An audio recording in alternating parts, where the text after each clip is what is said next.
many of y'all are thankful for the presence and the Spirit of the Lord in the house today? I was already excited, but then I got a little bit more excited, which is scary for all of you, but here we go. I need y'all to say this after me. I say it all the time. I'm a holla back preacher. Like, it's got to be interactive. We interact with worship. We got to interact with the Word. Like, if we're going to sing the worship songs, we're going to say the Word too. So I need y'all to pray this prayer out loud with a little bit of guttural gumph right in you. I need you to say this. My heart is open. My mind is ready. Yeah, y'all got the grip. Make me better today, Lord.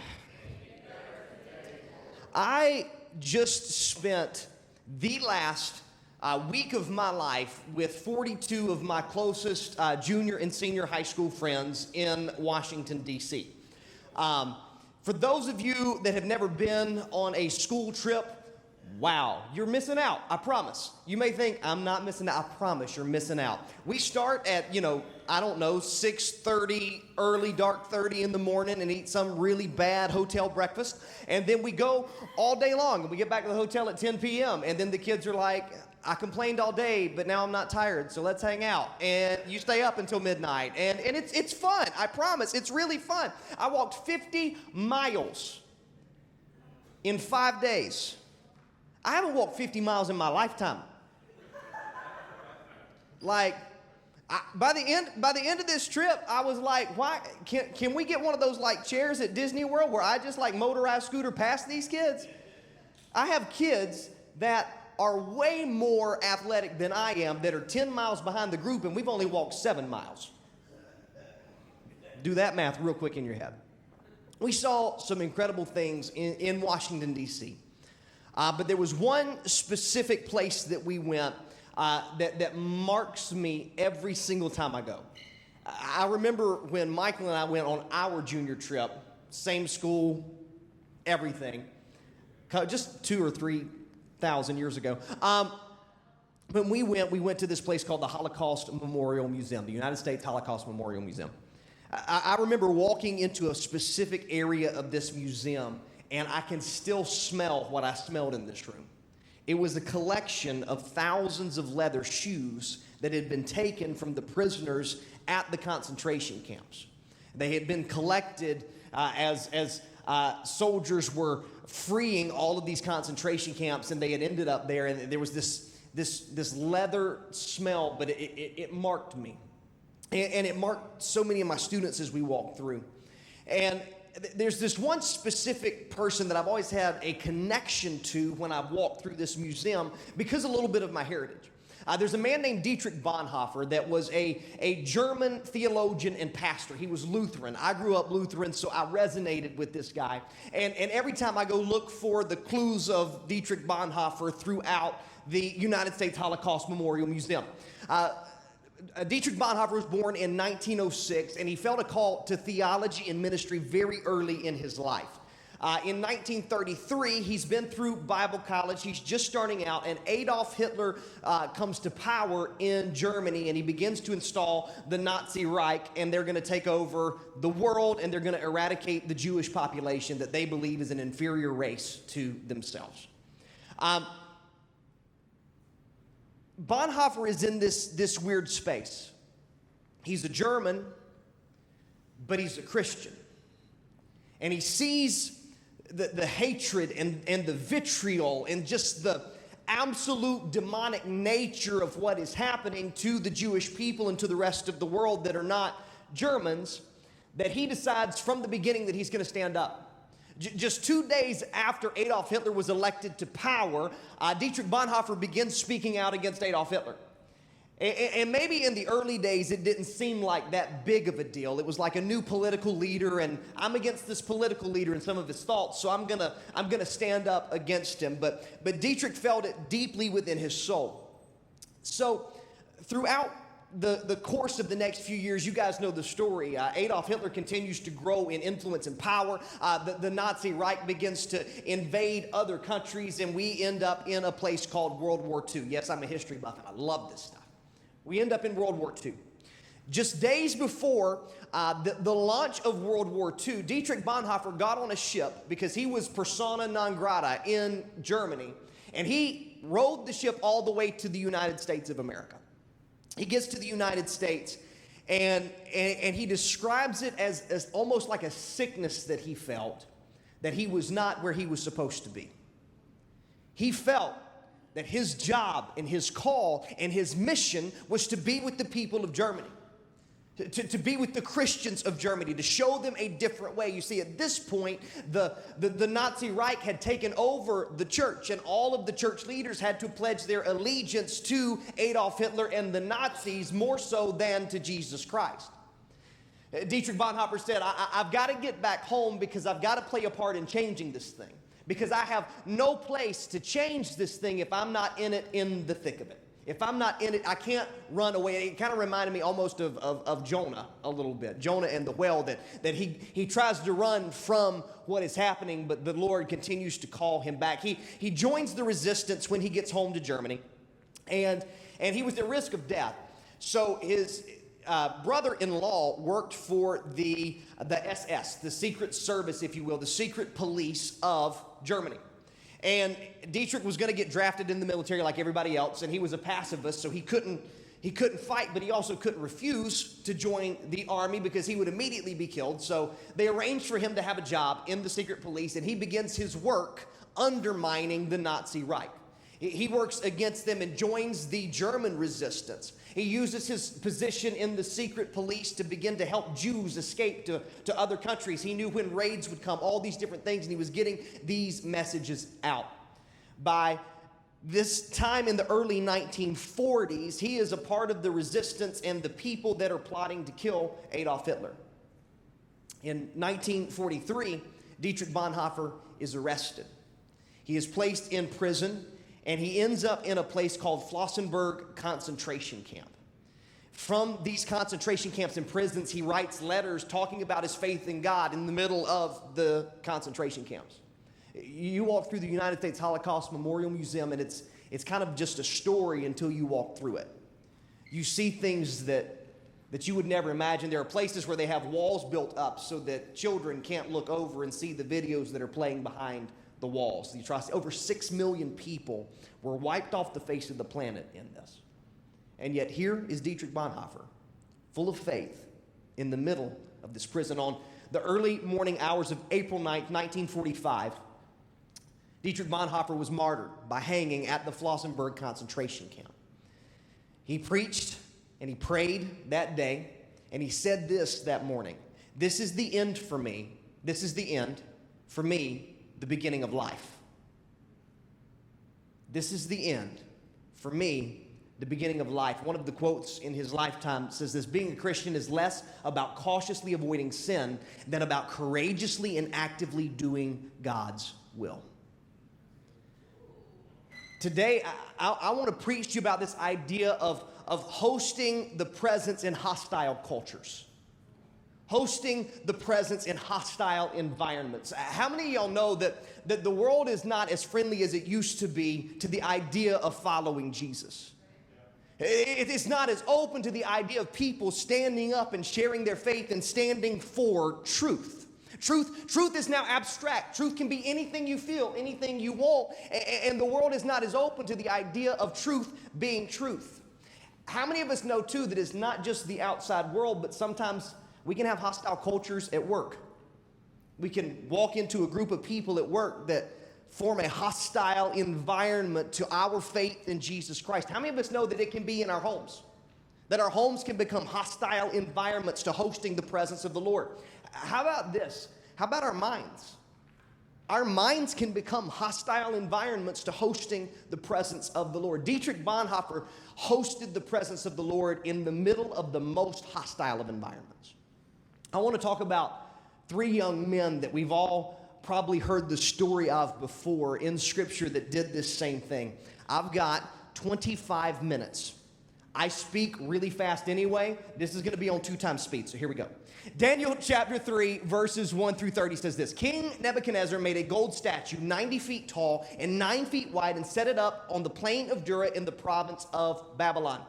Then he sent messages to the high officers, officials, governors, advisors, treasurers, judges, magistrates, and all the provincial officials to come to the dedication of the statue that he had set up. So all these officials came and stood before the statue that King Nebuchadnezzar had set up. Then a herald shouted, "People of all races and nations and languages, listen to the king's command. When you hear the sound of the horn, the flute, the zither, the lyre, the harp, the pipes, and the other musical instruments, bow to the ground to worship King Nebuchadnezzar's gold statue. Anyone who refuses to obey will immediately be thrown into a blazing furnace." They were not playing around. So at the sound of the musical instruments, all the people, whatever their race or nation or language, bowed to the ground and worshiped the gold statue that King Nebuchadnezzar had set up. But some of the astrologers went to the king and informed on the Jews. They said to King Nebuchadnezzar, "Long live the king! You issued a decree requiring that all the people bow down and worship the gold statue when they hear the sound of the horn, the flute, the zither, the lyre, the harp, the pipes, and the other musical instruments. That decree also states, from reminding you, that those who refuse to obey must be thrown into a blazing furnace. But there are some Jews, Shadrach, Meshach, and Abednego, whom you had put in charge of the province of Babylon. They pay no attention to you, your majesty. They refuse to serve your gods, and they do not worship the gold statue that you have set up." Then Nebuchadnezzar flew into a rage and ordered that Shadrach, Meshach, and Abednego be brought before him. When they were brought in, Nebuchadnezzar said to them, "Is it true, Shadrach, Meshach, and Abednego, that you refuse to serve my gods or to worship the gold statue that I have set up? It's okay, I'll give you one more chance to bow down, worship the statue I've made, and when you hear the sound of the musical instruments. But if you refuse, you will be thrown immediately into the blazing furnace. And then what God will be able to rescue you from my power?" Shadrach, Meshach, and Abednego replied, "Oh, Nebuchadnezzar, oh, Nebi, we don't need to defend ourselves before you. If we're thrown into the blazing furnace, the God that we serve is able to save us. He will rescue us from your power, your majesty. But even if he doesn't, we want to make it clear to you, your majesty, that we will never serve your gods or worship the gold statue that you have set up." Nebuchadnezzar was so furious with Shadrach, Meshach, and Abednego that his face became distorted with rage. He commanded that the furnace be heated 7 times hotter than usual. Then he ordered some of the strongest men of the army to bind Shadrach, Meshach, and Abednego and throw them into the blazing furnace. So they tied them up and threw them into the furnace, fully dressed in their pants, turbans, robes, and other garments. And because the king in his anger had demanded such a hot fire in the furnace, the flames killed the soldiers as they threw the 3 men in. So Shadrach, Meshach, and Abednego, securely tied, fell into the roaring flames. But suddenly, everybody say, "but suddenly." I love "but suddenly" moments in Scripture. It means everything's about to turn on a dime.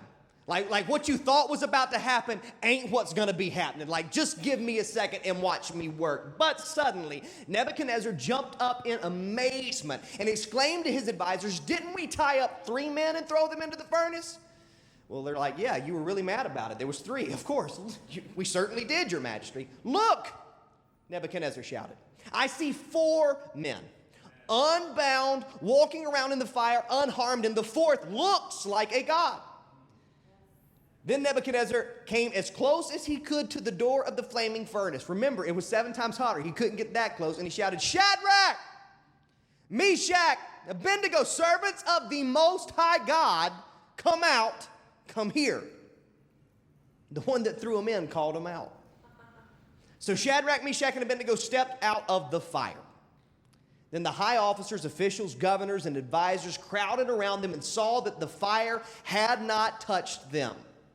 Not a hair on their heads were singed, and their clothing was not scorched. This is my favorite line. They didn't even smell of smoke. Nebuchadnezzar said, "Praise to the God of Shadrach, Meshach, and Abednego. He sent his angel to rescue his servants who trusted in him. They defied the king's command and were willing to die rather than to serve or worship any god except their own God.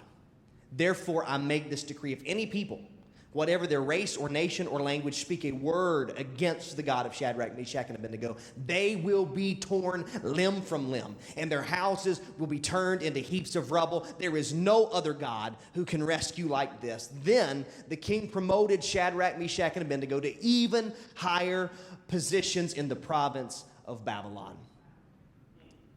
Listen, if we host the presence of God in hostile cultures, we've got to know how the enemy's going to attack. So before I jump into where we're going, I want to talk just for a minute about the playbook of the enemy. The first thing is this: the enemy desires our worship. Nebuchadnezzar desired the worship of the people. When they heard the sound of the flute, the zither, the lyre, the harp, they were all supposed to bow down. I feel like this is like one of the most perfect dog whistle moments in history. Trumpet sounds, ba-ba-da-da, the whole nation goes, Nebi. It's this moment where the dog whistle sounds and they begin to worship. You see, the enemy is constantly conditioning and training us to bow down to the cultures around us. Our own flesh conditions us to bow down to ourselves. If you want to host the presence of the Lord, you've got to know that there's going to be other things competing for your worship. There's going to be other things competing for your attention. There's going to be other people that want your attention and your affection that you have reserved for the Most High God. You see, the enemy is looking to steal our worship. And if he can steal our worship, then our attention and the motivations of our heart will be diverted from the person and presence of Jesus Christ. You want to live a life off mission? Allow something to steal your worship. You want to live a life that's not tracking on the track that the Lord has set before you? Let the enemy steal your worship. Be on the lookout. There will be people, places, and things that the enemy places in our path to steal our worship. You see, the enemy even tried this with Jesus. Remember when Satan took Jesus and tempted him after his days of fasting? He took him to the very high mountain, this is Matthew 4, and showed him all the kingdoms of the world. I'll give it all to you if you'll kneel down and worship me. You want to talk about an easy way to like have the whole world, every knee bow and every tongue confess, right? I don't even have to die. The enemy can just give it to me. I can see the rationalizing of bowing down in my mind. Get out of here, Satan, Jesus said, for the scriptures say you must worship the Lord your God and serve only him. Then the devil went away and the angels came to care for Jesus. How did Jesus combat the tactic of the enemy of trying to steal his worship? He used scripture. Scripture's the weapon. It's the sword. You want to be able to defend yourself against the attack of the enemy, be in the Word. If you're not in the Word, your weapon will be dull and useless in battle. The enemy wants to steal our worship. The second thing is this: the enemy is jealous of our conviction. It says Nebuchadnezzar flew into a rage. He was jealous that the boys had someone in their life that they gave their affection to more than him. Culture will compete for our attention because it is jealous if our attention is diverted elsewhere. It's like the moment when you sit down to pray and you're like, I'm gonna do something really great today. I'm gonna read the Bible on my phone. And you get like 2 verses in and you get the first notification. You're like, easy, swipe up, forget the notification. You're like, I'm gonna read a couple more verses. You keep going, all of a sudden another notification pops up. You're like, wait a minute. This is getting hard. Facebook's calling. I'm going to read another. Right? Candy Crush, you're about out of time. Go. I got to go. And you click the notification, and immediately you have been distracted from prayer, from reading, from whatever it is. Someone walks into the room. Hey, I need you to do this. I'm going to get in trouble if I don't. Here we go. Right? Culture. The culture of the world, the cultures of our home, the cultures of work, the cultures of our mind, they will compete for our attention because the enemy is jealous of our conviction. And the last is this: the enemy demands our compromise. Nebuchadnezzar gave them an opportunity to retry. He says, I get it. You were probably caught up in the moment. You're like, I'm going to stand up. I'm not going to bow down. I get it. You know, you didn't give in to peer pressure there, but now you're before me. Okay, I'll give you one more chance. If next time the music sounds, just bow down. Everything will be fine. How many times have the hostile cultures and environments of our home, our work, and our mind tried to get us to compromise on our convictions, our faith, our values, and our allegiances? Well, it's just one time. Well, it's only for a moment. Well, it's not that bad. Well, at least I'm not as bad as this person. I'll just compromise in this one area of my life because this one isn't a heaven or hell issue. We compromise. And if the enemy can get us to compromise, he cracks the door to get us to continue to compromise over and over and over again. I can see us turning right into Adam and Eve in the garden, rationalizing our sin. Well, I mean, we'll just be like God. That's not that bad, is it? He's pretty cool. Right?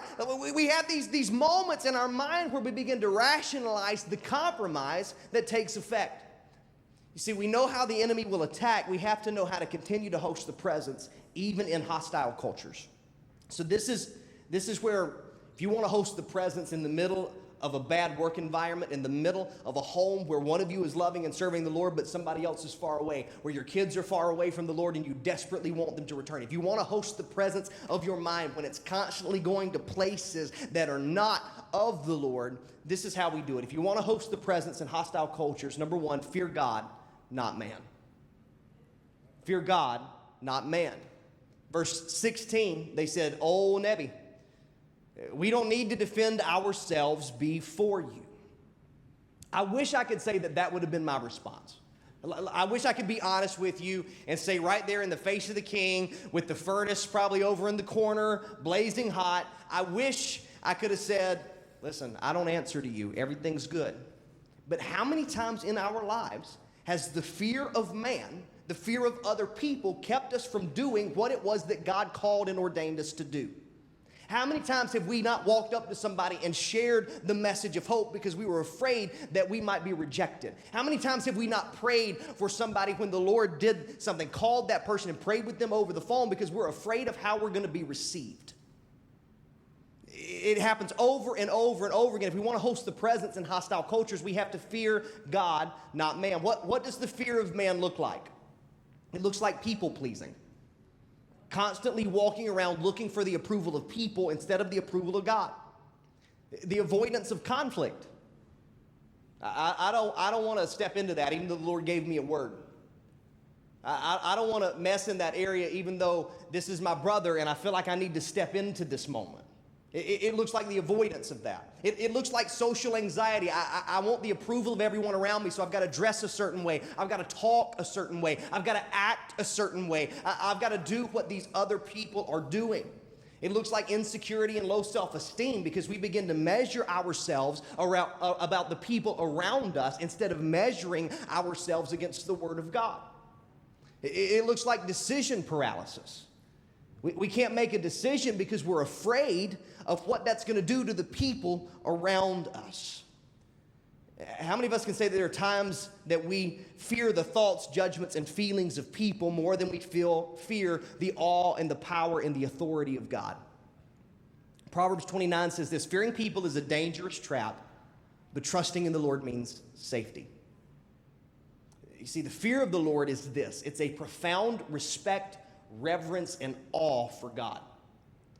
Fear is not about being terrified of God, but about recognizing His greatness, His holiness, and His authority. A fear of God in your life looks like this: reverence and awe, understanding His holiness and His power. It looks like obedience. Because I understand His holiness and His power and His love, I'm going to walk in obedience of Him because that's who I'm called to be. It looks like humility. Recognizing our own limitations and the fact that He has no limitations. It looks like wisdom and knowledge. Fear of the Lord is the beginning of wisdom. It looks like trust and confidence. I can step into any situation. I can walk into any room. I can ask the Lord anything. I can go anywhere because the God that is in me is greater than he who is in the world. You see, it's this fear that drives away other fears because it places ultimate trust in God Himself.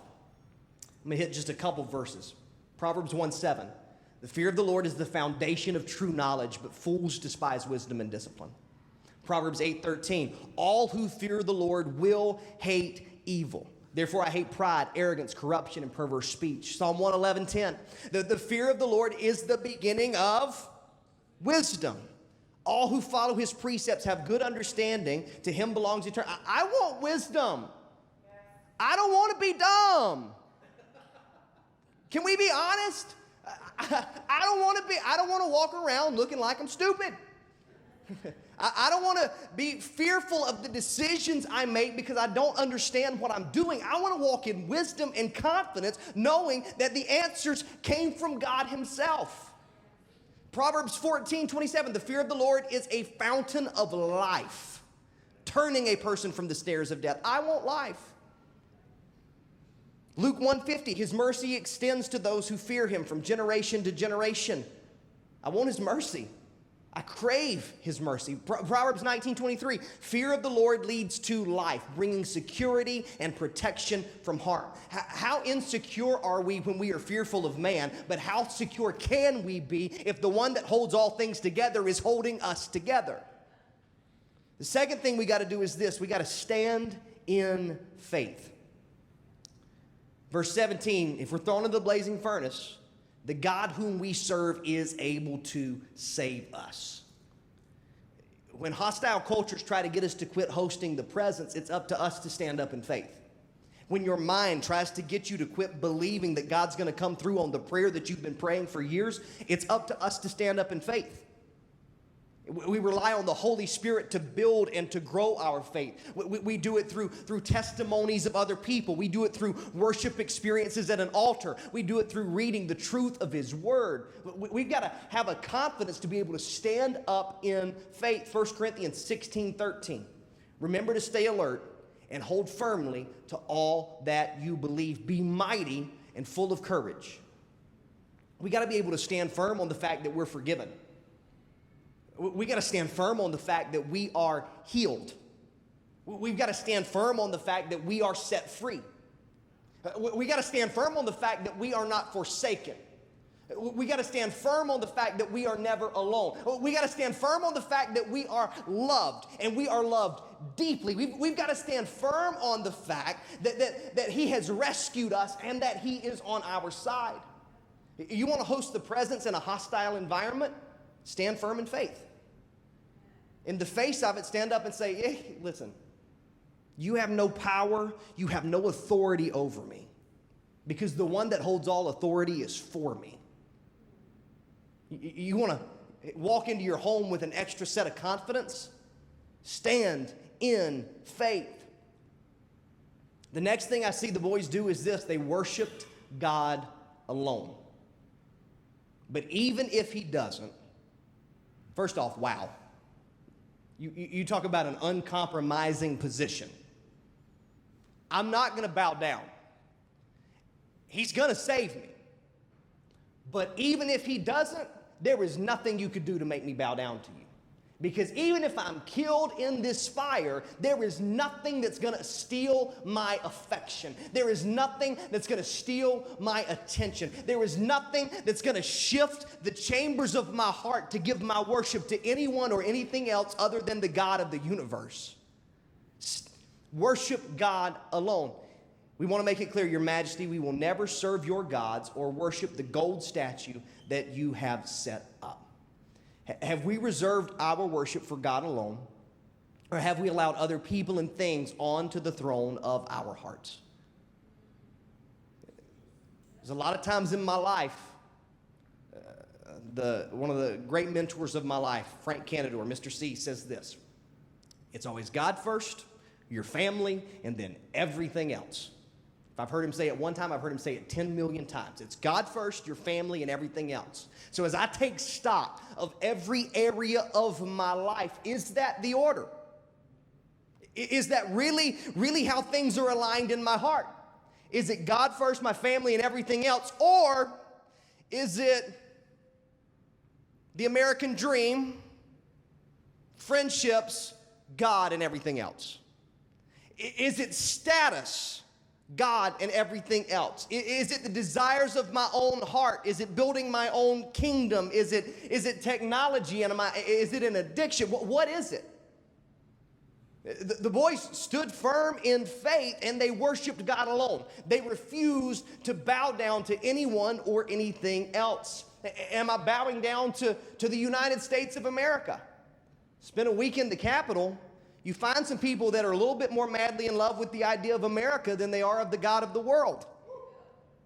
Can I step on some toes? Is it a political leader? Is it a political party? Either way, Is my allegiance more to other people, or is my allegiance and my worship dedicated to the only one that is deserving of my worship?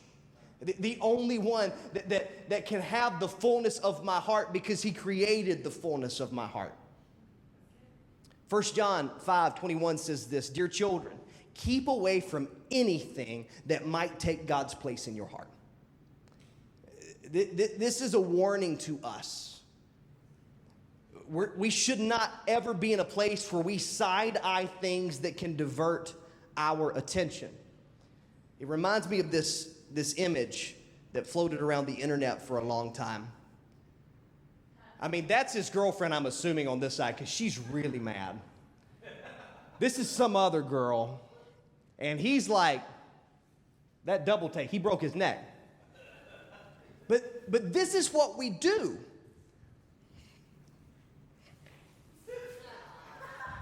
I love you, God. It's a great day to be alive in God. Woo! Oh, something else is happening over here. And we immediately jump back over here. Thank you. Give it up for Pastor Michael. Our attention gets diverted so quickly. We're a fickle bunch of people. I am a fickle person. Lord, I love you with all of my heart, with all of my soul, with all of my mind, with all of my strength. You know, Pastor Michael and Rebecca sang the best worship songs today, so my attention is devoted to you. I walk out the door and somebody cuts me off, and I immediately turn to hatred. And I worship the gas pedal on my right and my own desires in my head. It's amazing how quickly we turn. This may involve, now this is a little painful, this may involve cutting some people, places, and things out of our lives. Not that these things are inherently evil, but they can become lethal in our hands. It's like this hammer. I'm not going to ask for a demonstration. The hammer is not evil. First off, it's an inanimate object. It has no soul. It can't be, it is just a hammer. If I'm using it in the right way, this hammer is very useful. I can build a house. I can repair things. I can build a boat. I can do whatever I want to. I can build a deer stand. I can, build a lift to put the GMCs on for when they break and I got to work on them. I can do all sorts of things.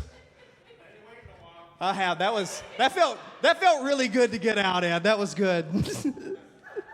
I mispronounced Ford. That's what it is. The hammer in and of itself is not evil, but in my hands, it can turn lethal. If I pop somebody upside the head with this hammer, A, there's going to be a Dateline NBC episode with my face on it. B, I'm going to prison, and C, it's evil and lethal.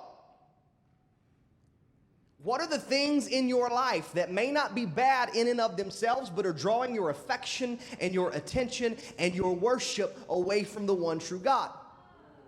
What are the things in your life that may not be bad, but when they take the throne of your heart, they become lethal? Because when anything else is sitting on the throne of my heart, it's deadly to my soul. Worship God alone. And then the boys were willing to risk it all. Listen, you got to be willing to risk it all. Is this life with Jesus really worth everything? Is his love really good enough to risk it all? I don't have being thrown into a fiery furnace on my bingo card for this summer.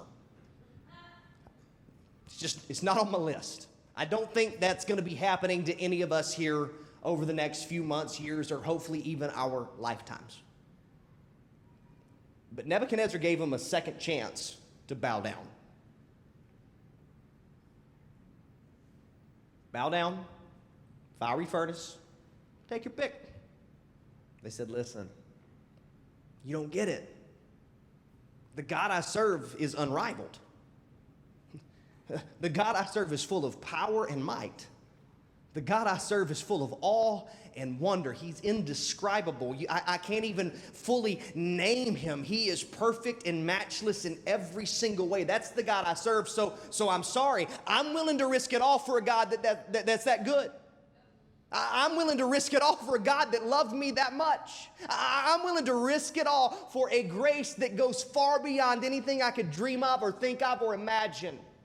I'm willing to risk it all for a mercy that I did not deserve. When faced with that kind of love, what is our response gonna be? You see, it's this level of commitment that happens when you fall head over heels madly in love with Jesus. You become a risk taker. I'm willing to risk it all. I'm willing to risk my status. I'm willing to risk my job. I'm willing to risk my income. I'm willing to risk financial security for the rest of my life. These things are painful, by the way. I'm willing to risk my home. I'm willing to risk my life. Shadrach, Meshach, and Abednego found themselves in that place. And they were willing to risk it all. Luke 9, 23 through 25, Pastor Michael's going to come help me. He said this to the crowd: if any one of you wants to be my follower, you must give up your own way. Take up your cross daily and follow me.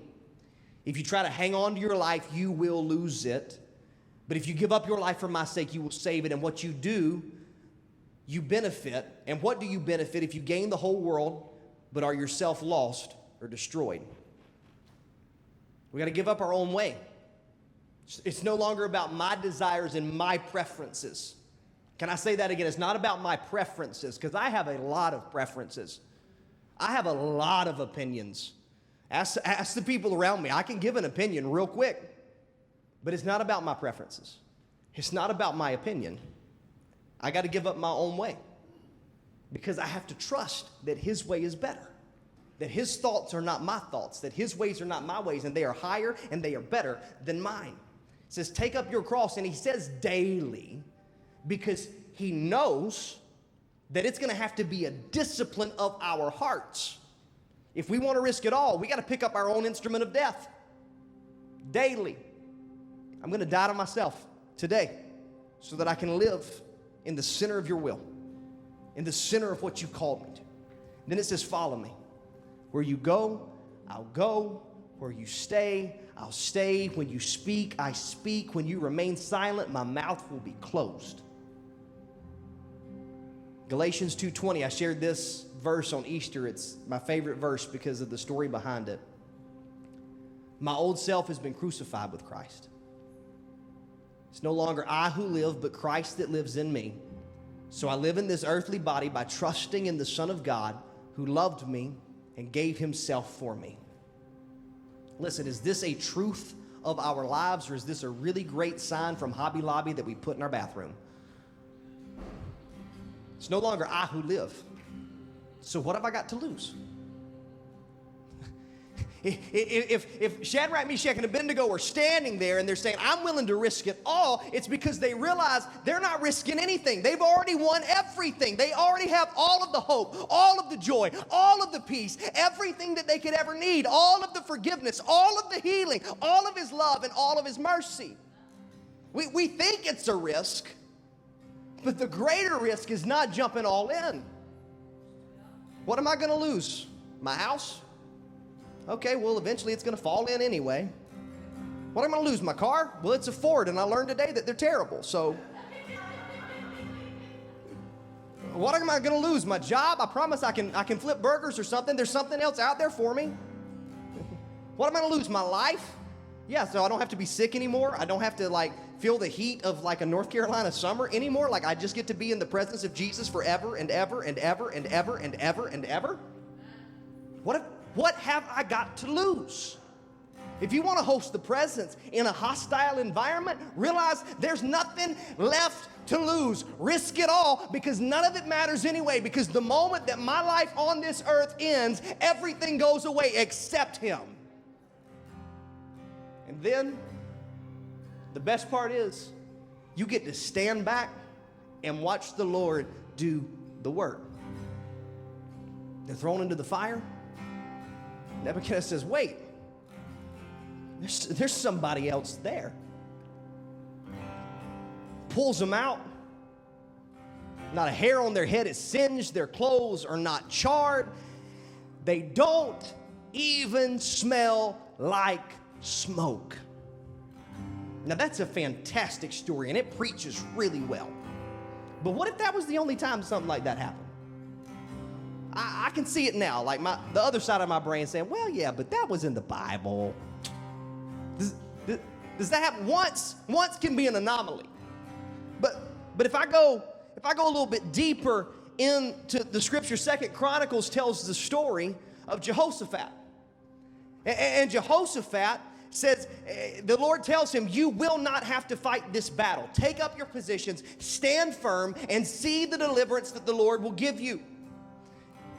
When the men of Judah came to the place that overlooks the desert, there was an army rising up against them, and they looked toward the army. They saw only dead bodies lying on the ground. No one had escaped. You don't even have to fight the battle. Exodus 14, 13 and 14. Moses is leading the Israelites out of 400 years of captivity in Egypt. And look, but Moses told the people, don't be afraid, just stand still and watch the Lord rescue you today. The Egyptians see you today, will never be seen again. The Lord himself will fight for you. Just stay calm. You want to host the presence of the Lord in hostile cultures, just stand back and let him do it. The moment I put my hands on it, I mess it up. I'm good at that. But if I just stand back and let him do the work, I promise there's another one in the fire that will absolutely change everything. You see, there are cultures and places and environments in your life that have set up furnaces in hopes of destroying you. You and I get the chance to destroy them by walking into the furnace with confidence, knowing that when I get in, there will be another in the fire. So I'm inviting each one of us to stand in this room, stand even now in a confidence, knowing that there's another in the fire. Pastor Michael's going to sing these words, and I want us to declare them with our heart, to speak to our souls. Rise up, stand firm in faith, risk it all, and stand back and watch him do the work.